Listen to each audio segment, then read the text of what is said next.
The library was quiet and still, the only sound coming from the crackling of the fire in the fireplace. The snow was falling outside, creating a serene blanket of white that muffled the sounds of the outside world. Inside, it was warm and inviting, the perfect place to escape the cold and curl up with a good book. I stepped inside, the warmth enveloping me like a comforting hug. I shrugged off my coat and gloves and made my way over to the circulation desk. I checked out my book, a collection of short stories by Edgar Allan Poe, and then looked around for the perfect spot to settle in. The shelves were lined with books of all kinds, from classic novels to modern bestsellers. The smell of old pages and leather-bound books mixed with the aroma of wood burning in the fireplace, creating a comforting scent that enveloped the room. As I walked through the stacks, I couldn't help but feel a sense of wonder and possibility. The books on these shelves held within their pages countless stories and experiences, knowledge and insights from all corners of the world. It was as if all of humanity's collective wisdom was contained within these walls. I finally decided on a cozy corner of the library, by a large bay window that offered a view of the falling snow. I found a small table with a lamp and a comfortable armchair next to it, perfect for reading. I sat down, pulling the lamp closer, and opened the book to start reading. The Telltale Heart. The armchair was old and worn, but still comfortable. I sank into it, pulling a soft blanket over my lap and settling in to read. The snow outside was coming down harder now, and the wind was starting to pick up. But inside, it was warm and cozy, and I couldn't help but feel grateful for the refuge the library provided. As I began to read, I was immediately drawn into the world of the story. The plot was intriguing, and I found myself getting lost in the suspenseful narrative. The characters came to life, and I found myself caring about their struggles and rooting for their success. The story reached its climax, and the twist of the story left me breathless. I closed the book, feeling satisfied and impressed by Poe's writing. I got up and walked around the library. I decided to explore the poetry section and picked out a volume of poetry by Emily Dickinson.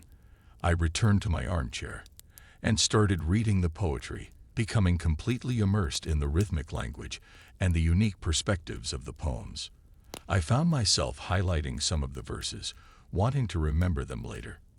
Before I knew it, it was getting late, and I realized I needed to head home. I packed up my book and made my way to the circulation desk to return it. As I stepped outside, the snow was coming down even harder now. But the library had provided me with a wonderful escape, and I couldn't help but feel grateful for the warmth and comfort it had given me on such a cold, snowy day.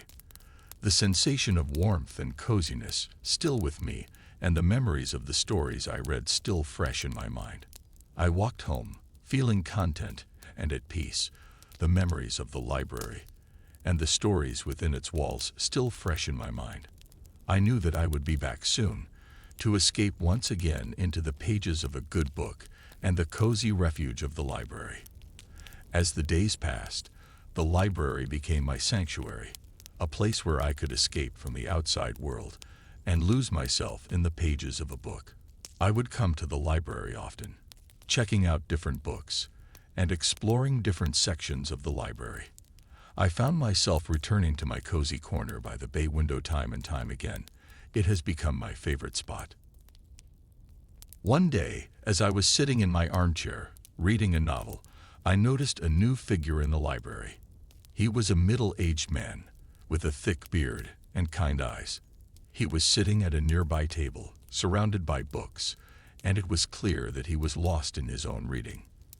We made eye contact, and he smiled at me, and I couldn't help but return the smile. He then introduced himself as Robert, and told me that he was an author, and he comes to the library regularly to do research for his novels. I was fascinated.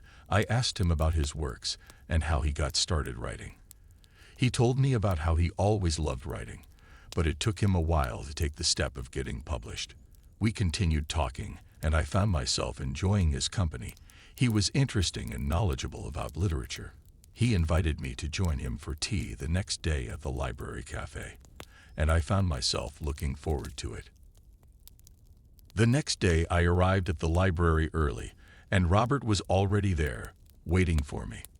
We sat at the small cafe, sipping our tea and discussing literature and writing. We found out that we have a lot in common, and we have similar taste in books. As the weeks passed, Robert and I continued to meet at the library, and we became good friends. We would talk about books, writing, and life in general. He became a mentor to me, and I enjoyed hearing his stories and advice. He even helped me with my own writing and encouraged me to pursue my own dream of becoming an author. And the library, my sanctuary, became even more special to me.